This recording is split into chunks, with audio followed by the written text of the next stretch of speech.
Кішкене күнімізден қорабы мен түр сипаты өзгермейтін ас содасын 18 ғасырдың соңында француз химигі Леблан ойлап тапқан.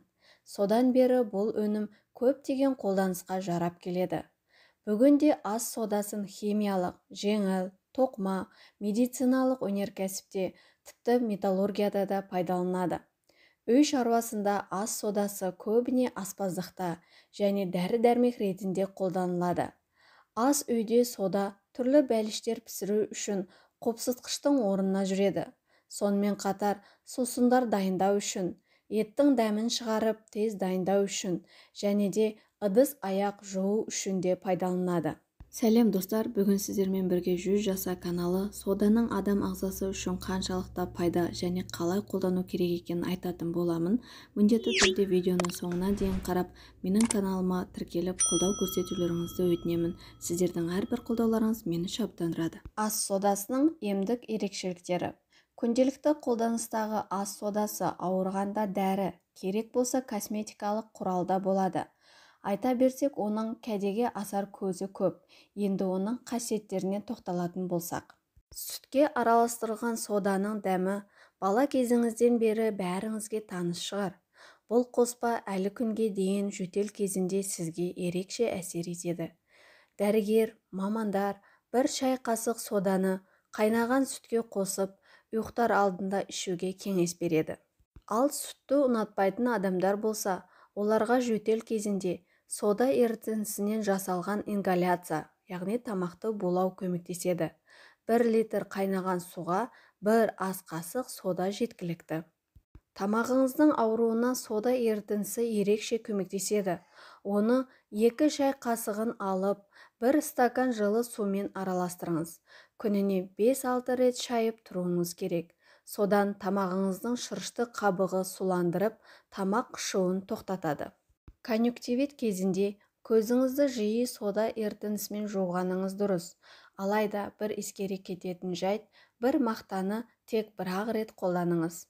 Сода медицинада баяғыдан бері аритмияға қарсы дәрі ретінде қолданылып келеді. Кенеттен жүрегіңіз қатты соғып ауырса, соданың жарты шай қасығын тұтынып тоқтатуға болады. Гипертония кезінде де өте пайдалы, яғни жоғарғы қан қысымы болса. Ағзадағы сұйықтық пен тұзды шығарып, артериялық қысымды төмендетеді. Соданы шай қасықтың жартысынан салып, дәріңізбен бірге тұтынсаңыз болады. Қоғамдық көліктерде басыңыз айналып құсқыңыз келсе, өзіңізбен бірге ас содасын алып жүруді ұмытпаңыз. Егер біреу қышқылға күйіп қалса, оған тез арада сода ерітіндісін жағып байлап тастаңыз. Сонымен қатар, соданы ауыр жарақат алып, көп қаныңызды жоғалтқанда немесе бір нәрседен уланғанда алғашқы көмек ретінде қолдану қажет. Ол үшін сода мен тұз ерітіндісін дайындағаныңыз дұрыс. Дайындау жолы өте қарапайым. 1 шай қасық сода мен 1 шай қасық тұзды алып, 1 литр қайнаған суға салып, жақсылап араластырыңыз. Дайын болған соң, әр 5 минут сайын тұтынып отырыңыз. Аузыңызды содамен шаю арқылы тіс ауруларынан аман қаласыз.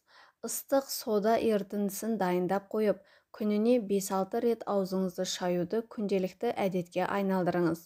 Сонда сізге тіс дәрігеріне қаралудың да қажеті болмайды. Керек десеңіз, сода тамаша косметикалық затта бола алады. Оны сабын ұнтағымен араластырып, аптасына 2 рет бетіңізді сүртіп тұрыңыз. Ол сіздің бетіңіздегі безеулерден құтқарады. Сода тіс пастасының да орнын ауыстыра алады. Оны мақтаға малып алып, тісіңіздегі тат кеткенше ысқылаңыз. Көп ұзамай нәтижесіне көзіңіз жетеді. Ал енді сода ерітіндісі құрт құмырсқа, шыбын шіркей шаққан жерлерді де тез кетіреді. Егер шаққан жеріне күніне бірнеше рет жақсаңыз, орны да қалмайды және жараның аузына микроб түсірмейді. Жұмыстан қатты шаршап келген күні кешкі содамен аяғыңызды уқалаңыз. 5 ас қасық соданы 10 литр жылы сумен араластырсаңыз жетеді. Содан кейін 15 минут аяғыңызды суға салып уқаласаңыз, шаршағаныңыз бірден басылады. Көп терлейтін адамдар күнделікті таңертең ас содасы қосылған суға мақтаны батырып, қолтығын сүртсе, күні бойы жағымсыз иістен құтылады. Саусаққа жара шығып, іріңдеп, қабыну байқалса, жарты литр жылы суға 2 ас қасық ас содасын ерітіп, саусақты батыру керек. Ауырған саусақты осылайша күніне 3-4 рет батырсаңыз, ірің басылады.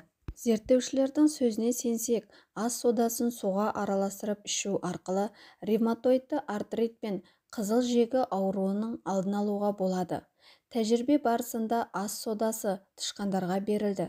Дәрігерлер асқазан қышқылының түзілуіне септігін тигізетінін дәлелдеді, ал қышқыл өз кезегінде патогенді жасушаларды өлтіріп, ас қорытуға көмектеседі. Сондай-ақ дәрігерлердің болжамынша, сода көкбауырға түсетін салмақты азайтады. Осылайша, ісіп қызару процесін тудыратын М1 макрофагының мөлшерін азайтып, қабынуға қарсы М2 жасушаларының санын артады. Сондай-ақ, сода бүйрекке оң әсерін тигізеді. Алайда, ас содасын пайдаланғанда оның әкелер мол пайдасы мен зияны да бар екенін ұмытпаған жөн. Ұнтақ түріндегі содада сұйық түріне қарағанда сілтілік қасиеті көп. Ұзақ уақыт терімен байланыста болса, тері тітіркенуі мүмкін. Ал құрғақ сода көзге тисе, немесе иіскеген болса, күйіп кетеді. Сондықтан ұнтақпен ұзақ уақыт жұмыс істейтін болсаңыз, респиратор пайдаланған жөн. Ал егер көзге түскен болса, бірден мұқият жақсылап жуыңыз. Соңғы кездері дәрігерлер асқазан қыжылы кезінде сода араластырып сұйықтық іше бермеуге кеңес береді. Өйткені бұл да жанама әсер етуі мүмкін. Біріншіден, көмір қышқыл газын көп бөліп, асқазанның кебуіне әкеледі. Ал екіншіден, асқазанда одан бетер қышқыл пайда болуына ықпал етеді. Сонымен қатар соданы асқазан және 12 ішектің ойық жарасымен, гастритпен, дуоденитпен ауыратын кісілерге қолдануға болмайды. Соданы көп мөлшерде қолдану жүрек айну, ісінуді және нәжістің бұзылуын тудыруы мүмкін. Натрий гидрокарбонатының жиі ауызша қабылдау үшін қолдануға болмайды. Бұл денедегі қышқыл негізі балансының бұзылуына және қанның сілтілеуіне әкеледі. Егер сіз өзіңізді емдеуді шешсеңіз, әрқашанда дәрігермен кеңесіңіз. Біз бәріміз әртүрліміз. Бір адамға жақсы нәрсе екіншісіне жараспайды. Бүгінгі ақпаратым сіздерге ұнады деген ойдамын. Менімен бірге соңына дейін болғандарыңызға көптен көп рахмет. Келесі тақырыптың қандай болғанын қаласаңыздар комментарияға қалдырып кетсеңіздер болады. Мен міндетті түрде барлығын оқитын боламын. Сауда саламат болыңыздар, жүз жасаңыздар, ауырмаңыздар.